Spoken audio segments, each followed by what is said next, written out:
Hello, everybody. What's going on? Happy Sunday and stuff like that.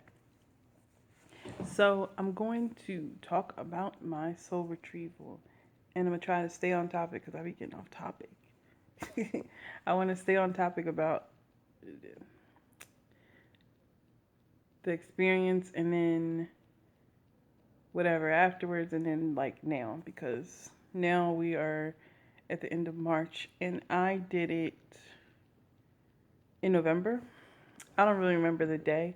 I was supposed to do it in October, but I didn't, and I ended up moving it until November, so it might have been like mid-November. And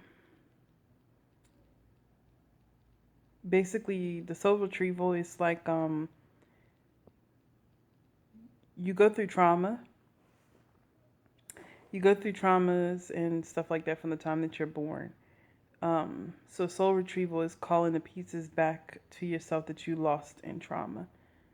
Um, I felt ready to do it. I felt a calling to do it after I did so much shadow work and just so much spiritual work, so much releasing emotionally. This um, I was gonna say this year, whatever. We're in 2018. Um, just period. Since I've been in Baltimore, like the past 3 to 4 years, 4 years, yeah. And I just felt like I emptied out enough. I dealt with enough of like hidden issues that I had to the point that I was ready to um, allow what's the word for it? Like to feel whole.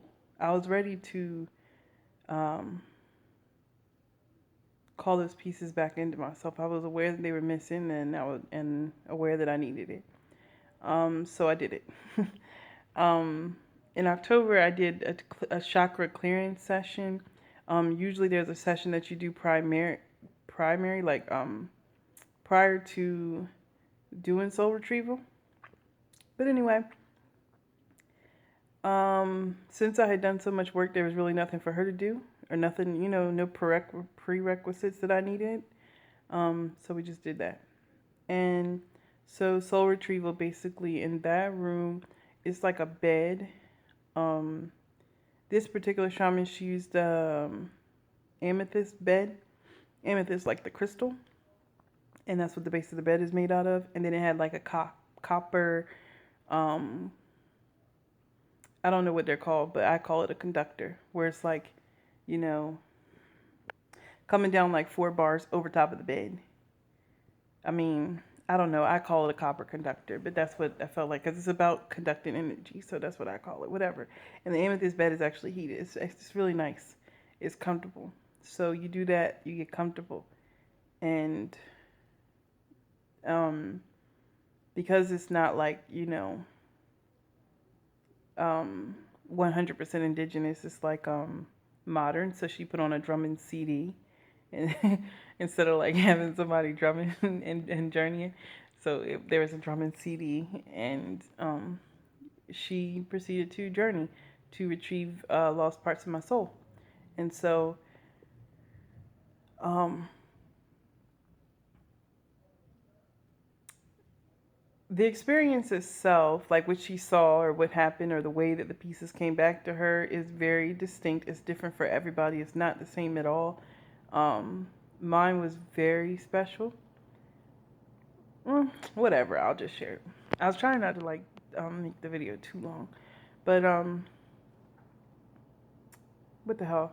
So she journeyed out in the shamanic journey. She journeyed into the underworld to retrieve the lost pieces of my soul, and she communicated with my guides and with my guides to be taken to the place where those pieces of my soul were hiding, and they took her to this cave, and it was dark in there, like dark, but there was this glowing ember type fire. And when, how do I say? Yeah, so when she got in there, she noticed like a little bit, and that there was like um, a group of bears I think she said she counted somewhere between 15 and 20 bears in this circle. And they were standing, but they were like human. Like she was aware that they were human beings in bear bodies, if that makes sense, that they were my ancestors around me. And they were around this fire, and that I emerged from the fire. As one of the gods was like standing back, and they took her hand and told her that she could, that she had permission to see further in what was happening. And she saw me emerge from the fire, and that each of my ancestors were praying over me, that they were all female, they were all mother spirits. So she got the sense that these were female and mother spirits around me, and grandmother spirits as they're called, and that they were around me and they were blessing me and praying over me. And that then other bears came in and the room was crowded. Like she assumed that they were also males and females mixed in, but there was like 15 that were primary, that were inside this inner circle. And she was being allowed to witness it. And the fire stayed around my foot, she said. And I walked out of it, if that makes sense. Like it was like in the center, but even though I should have been like outside of it, since I emerged from it, I wasn't. I was like standing in the middle of it, and someone took my hand and pulled me out of it. Not like pulled, but guided me out of it. And then that each one of them, the 15 of them, went around blessing me. And because she didn't know the language, I can't tell you the language that they were speaking. She just was very aware that they were blessing me personally, each one. And really, it's like each one of those bears represented some sort of trauma that I had gone through, some piece of myself being given back to me. And as I went around the circle, she said that they basically were spitting, not spitting, like it's something that you do in shamanism. They were doing that to me. And what was coming out the other end was like a gold dust. And it was catching up into my aura. Because like I think I described before in another video how you have your physical body, and then just around that, you got the ethereal body. The glitter was getting caught in the ethereal body. And by the time that I got around to the last bear, I was glistening. I was glittering, like absolutely glowing, and just, she just kept saying I looked incredibly regal. Like she was crying in the cave, like at how much love in the cave, but also the beauty, the regality of it, the just being able to witness something like that, and this sense of wholeness coming back to me. And she said that someone else came out of the fire. It was a man, and that she was going back to leave. They told her she can go back and to take it with me. And basically the same shooting thing that I just did with my mouth, that's what the shaman does when they're retrieving souls, or when they're retrieving anything for you, any sort of cure, your spirit animal,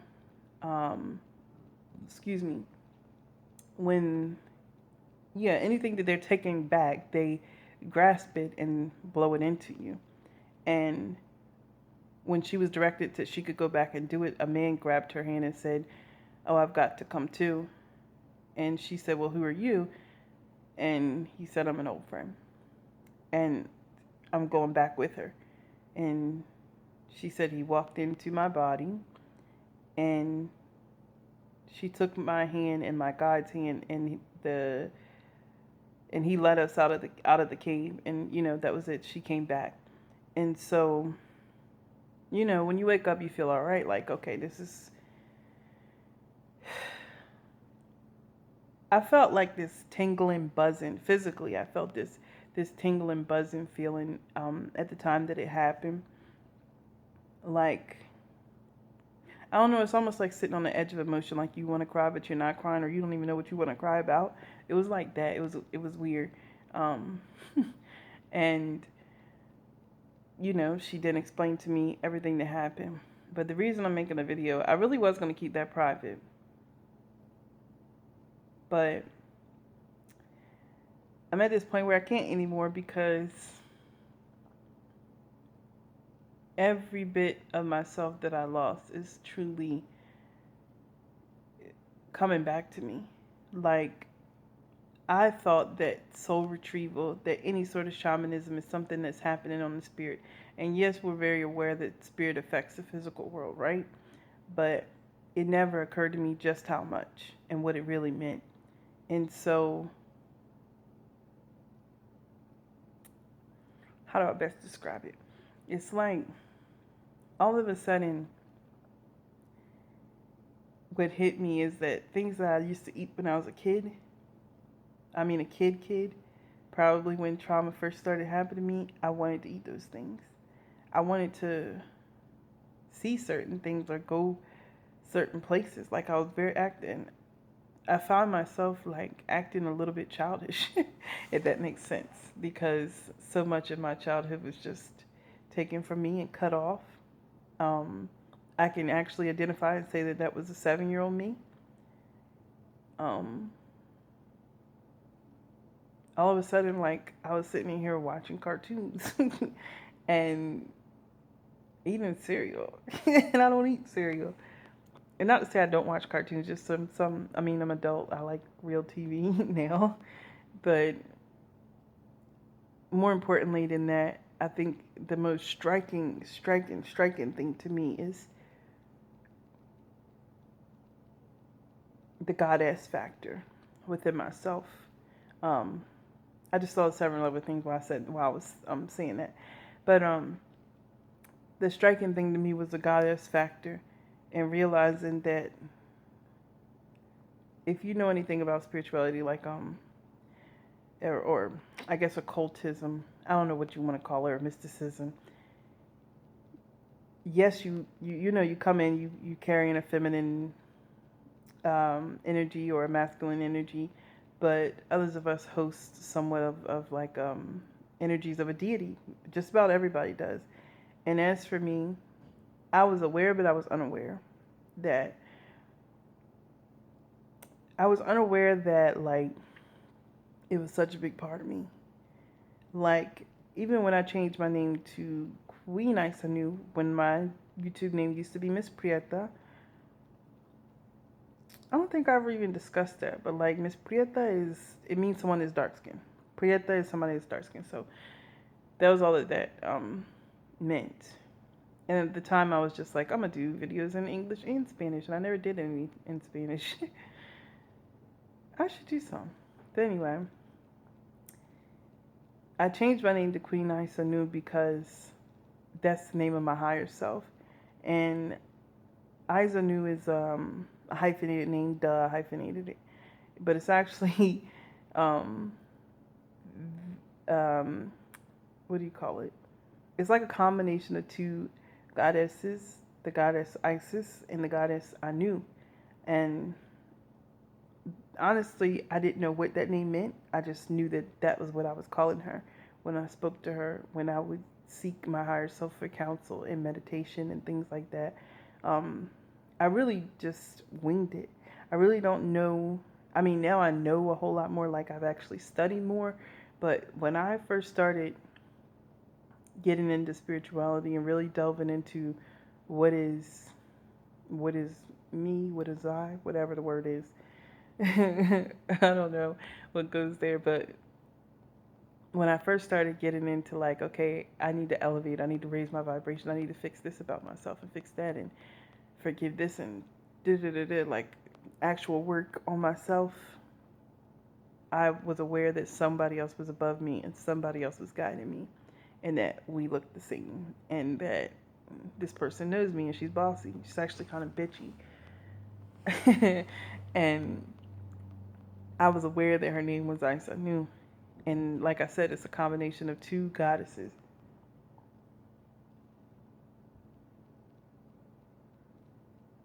This cat been trying to catch the same mouse all day. I don't never know what the hell is wrong with these things. I'm mad at this cat because This mouse is coming out in daytime. Like, and she still ain't catch her yet. Anyway, that's city life. Well, I guess that's everywhere. They go in the country too. But anyway, I used to be this person when I was like, I would say from puberty on, actually. Like getting, from the time you get your period and stuff like that. I was this person that I always had a ritual. And I would alternate. I would alternate take bathing in the sink and being in the shower. Either way, I had to wash twice a day. And oftentimes I would get in the bubble bath in the tub like I was a grown ass woman. Like my mom would always be like, "Who the hell is using my Calgon?" and stuff like that. That was me, and I was 12 years old, and it was something that I had to do. I always, my hair used to be very long. That was when I used to have a perm, and I wasn't allowed to cut it either. And I used to have a perm, and I used to spend so much time brushing my hair, oil my hair, brushing my hair. And I used to spend so much time exfoliating my skin and getting my skin clear because, when you're that age, you're going to have acne.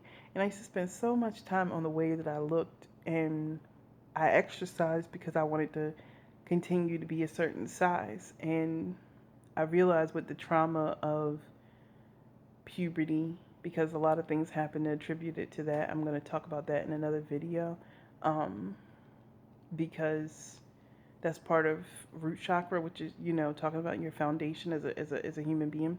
And so I'm going to put that in another video. But I realized that the biggest part of me, mind you, it's a combination name, like the biggest part of me was put to rest because of the fact that I got so depressed. That I stopped that taking care of myself and the glow, the looking good like goddesses do, and treating myself well and holding myself up to a certain standard and all of that kind of stuff. Those are things that I put to rest. So now it's just like I'm falling back into that and I feel great. I feel great. But what's funny is that here I got it done in November and really didn't start feeling the side effects until February. Late January, maybe early February, it's like all of a sudden I'm crying. And I realized that as a kid, I wasn't allowed to cry. So I guess all of a sudden, but it's like spiritually I have to go in and tell that 7-year-old or this 12-year-old and this 16-year-old me, even a 19-year-old me, it's okay to cry. I'm here for you. It's really a complex thing because you get taught that that you're a human being and time is lived forward, and it's so not true. It's so not true.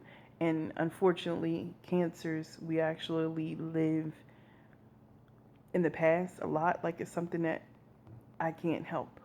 So in order for me to progress, I have to deal with the things in the past that bother me. If I don't, it hinders my future because something's wrong. I keep, some part of me is just like still sitting back here in 1994 or some shit.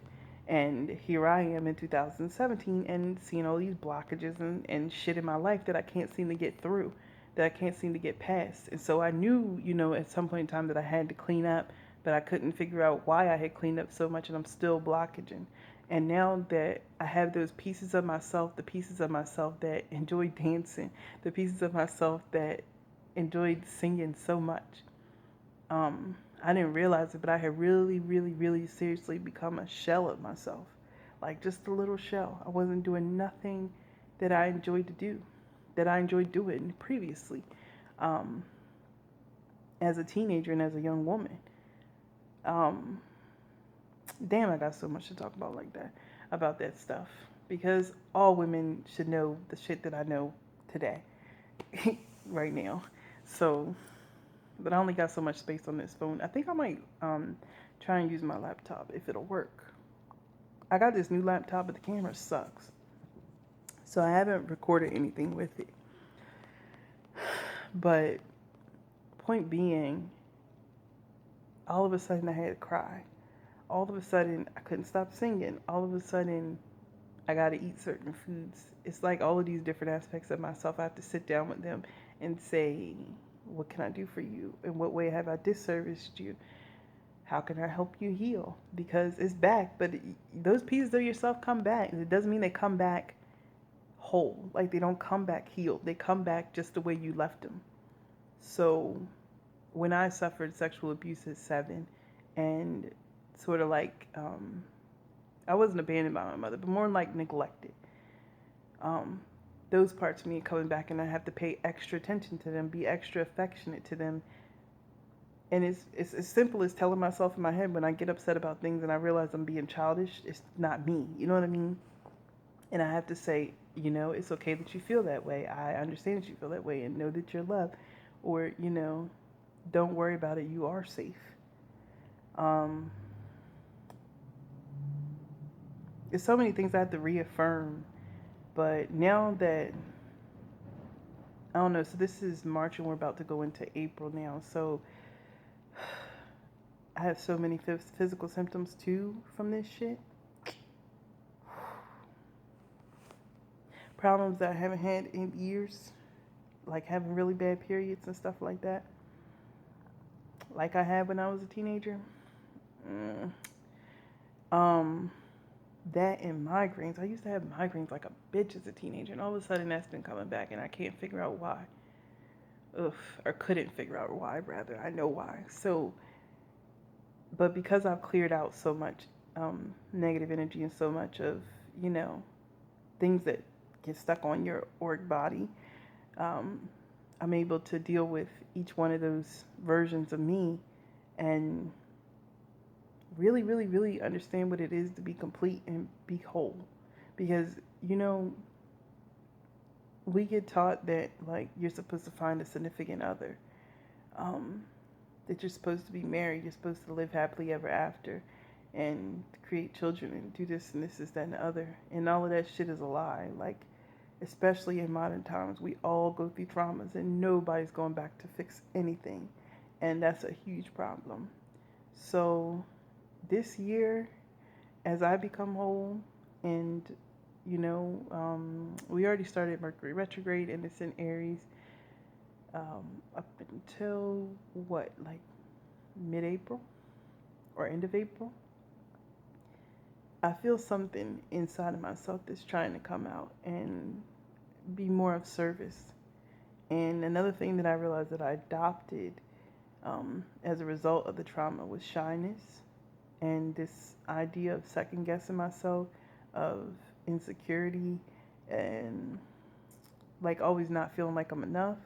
I gotta talk about that in another video too, because this shit is like 20 minutes long already.